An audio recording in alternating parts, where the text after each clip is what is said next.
HDB financial services limited लेके आ रहा है FY 2025 का अब तक का सबसे बड़ा आईपीओ, जो कि है 12,500 करोड़ का। Welcome to IPO reviews by Jainam, where we are going to dive deep into an IPO and we are going to discuss company overview, business segments, key financial indicators, objective of an IPO and other details related to an IPO. HDB financial services limited India की largest private bank HDFC की एक subsidiary company है, जो कि 2007 में incorporate हुई थी। ये कंपनी एक NBFC है। NBFCs are non-banking financial company which are not banks and therefore they cannot accept deposits, but they can provide loans. And all the NBFCs in India are regulated or supervised by RBI. HDB Financial Services Limited provides lending services in form of secured loans as well as unsecured loans, and it also provides multiple financial services to individuals and businesses. HDB Financial Services Limited की lending services के business verticals को हम 3 categories में distribute कर सकते हैं. The first is enterprise lending,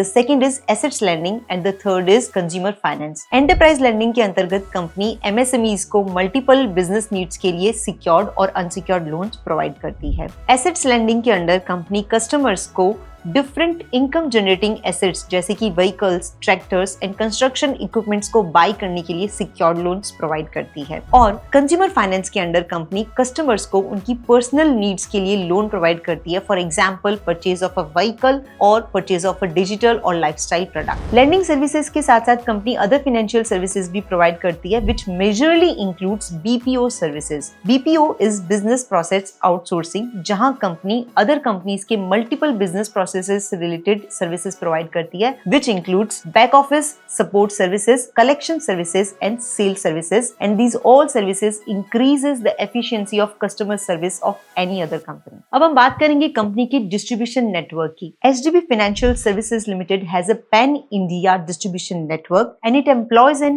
omni-channel digital distribution model. Digital distribution model is a mix of physical as well as digital distribution model, where company has a large network of 1,771 branches, and it also has an external team and telecommunication team. The total number of employees in FY 2025 is 60,000 plus, and it reflects its large operational capacities. तो चलिए बात कर लेते हैं company की कुछ की financial indicators की। कंपनी का मार्केट कैपिटलाइजेशन है 61,000 करोड़ प्लस, और कंपनी का return on equity for FY 2025 was 14.72%. Company की आईपीओ की ऑब्जेक्टिव्स की अगर हम बात करें, देन कंपनी आईपीओ से रेज किए गए फंड्स को यूज करेगी अपनी टियर 1 कैपिटल को इंक्रीज करने में, ताकि कंपनी अपनी फ्यूचर कैपिटल रिक्वायरमेंट्स को मीट कर सके, और इसके साथ साथ to strengthen its capital base for onward lending. HDB financial services limited के आईपीओ का इश्यू साइज है 12,500 करोड़, जहां पे 10,000 crore company offer for sale के तौर पे इश्यू करेगी